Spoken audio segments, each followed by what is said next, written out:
Hola a todos, ¿cómo andan? Frank Castro de Mercados Trading. Hoy les traigo un nuevo video donde vamos a hablar un poco sobre Mirgor, en donde esta vez vamos a concentrarnos en este triángulo simétrico que hemos logrado identificar. Fíjense que tenemos la clásica sucesión de mínimos ascendentes y máximos descendentes, con lo cual nos da la pauta de un triángulo, en donde Murphy nos da ciertos datos que debemos tener en cuenta a la hora de enfrentarnos a este patrón. El primero de ellos es atender a la tendencia previa. ¿Por qué? Porque los patrones de triángulo simétrico en la mayoría de los casos son pautas de continuación, a lo que existe diferencia de lo que son triángulos ascendentes y descendentes, que dependiendo en qué momento de la tendencia lo encontremos podemos determinar si son de cambio de tendencia o de continuación. Lo que tienen los triángulos simétricos es que por lo general van a quebrar a la misma tendencia anterior, de la misma manera que la tendencia anterior. Por eso Murphy nos dice que si nosotros observamos un triángulo simétrico con una tendencia alcista previa, deberíamos comenzar a idear cómo va a ser el ingreso de nuestra posición, porque los patrones de triángulos simétricos suelen por lo general quedar en la misma tendencia anterior.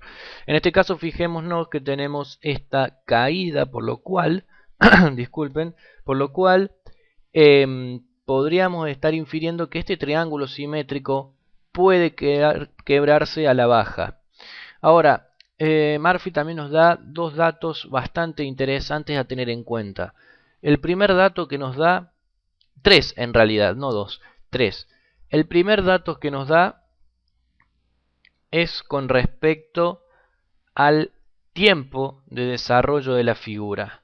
Los triángulos simétricos por lo general llevan más de un mes en desarrollarse y dependiendo obviamente el triángulo se resuelve entre el mes y 3 meses dura lo que es la conformación de la figura. Obviamente que esto es muy generalista, el tiempo máximo de la figura. ¿Por qué? Porque podemos estar observando tranquilamente un gráfico anual y observar un patrón de triángulo en un gráfico anual. Lo que él hace es tratar de que en un gráfico diario se logre diferenciar entre el triángulo y el banderín. ¿Por qué? Porque la medición o la forma de medir los objetivos con un banderín que con un triángulo no es la misma.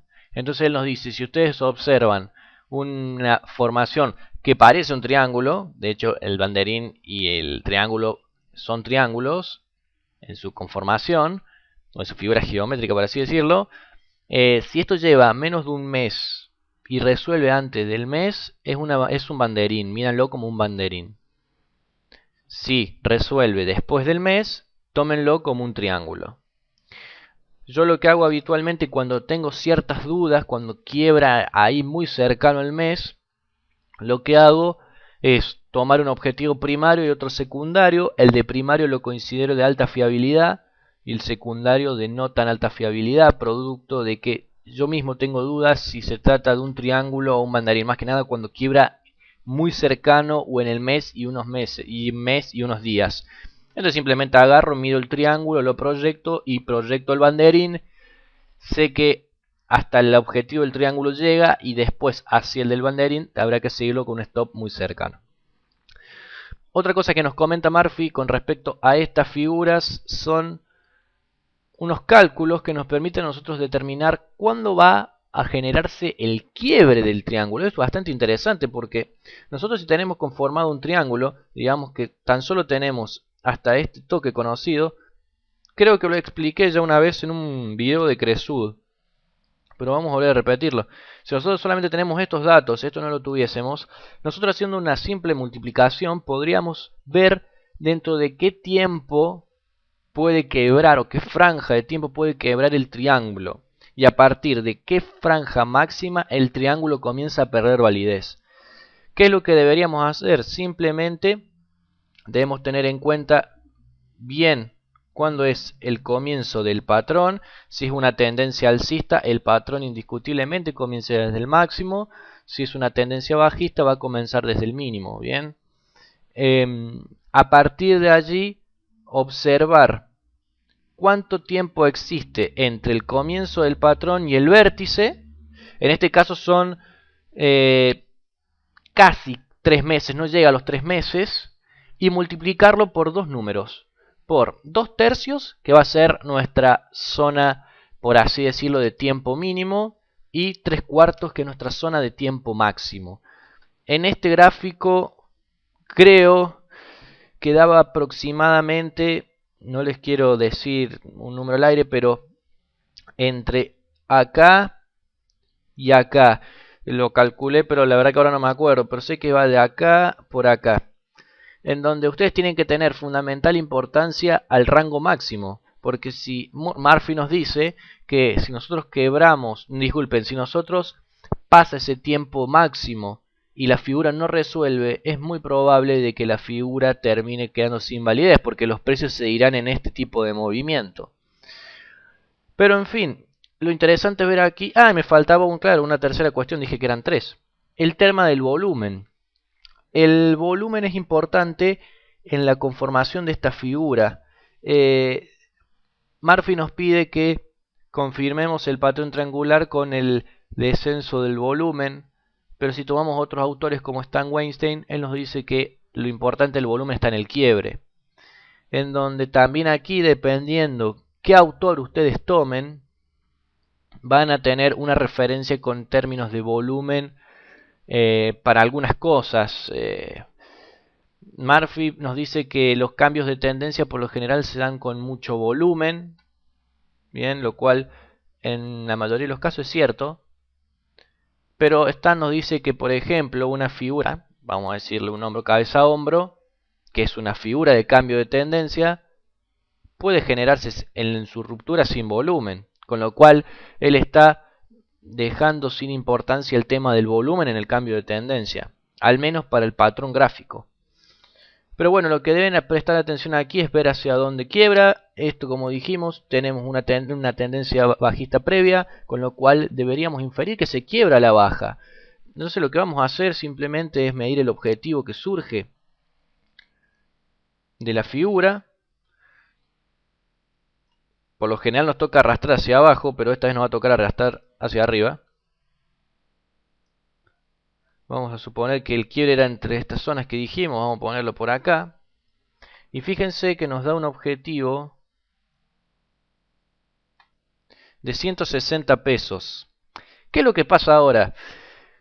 Esto si solamente nos centramos en la figura. Existe una zona de soportes del papel que es bastante buena y que no debemos olvidarla. Fíjense, esta zona de acá que les voy a marcar, se voy a marcar con esta línea. Esto de acá, ¿cómo fue el mínimo, o el piso mejor dicho, tras esta caída que observamos acá? Por lo cual, no debemos, por así decirlo, no tenerla en cuenta. Hay que tenerla muy en cuenta. Porque es posible que los precios, una vez que quiebren acá, puedan acelerar la caída. Y esa caída genere piso acá. Porque es probable que el RSI se sobrevenda. Obviamente que un RSI sobrevendido no quiere decir que sea compra o que el precio no baja más. Recién la señal se da cuando lo quiebre en forma ascendente. Pero es un dato a tener en cuenta. Por lo tanto es posible que lleguemos hasta este punto de acá. Bien, son los 270, que hasta podrías estirarlo hasta los 250 como número redondo. Bien, y luego plantear un rebote. Vamos a hacerlo, vamos a dejarlo plasmado. Tener esta zona de esta manera.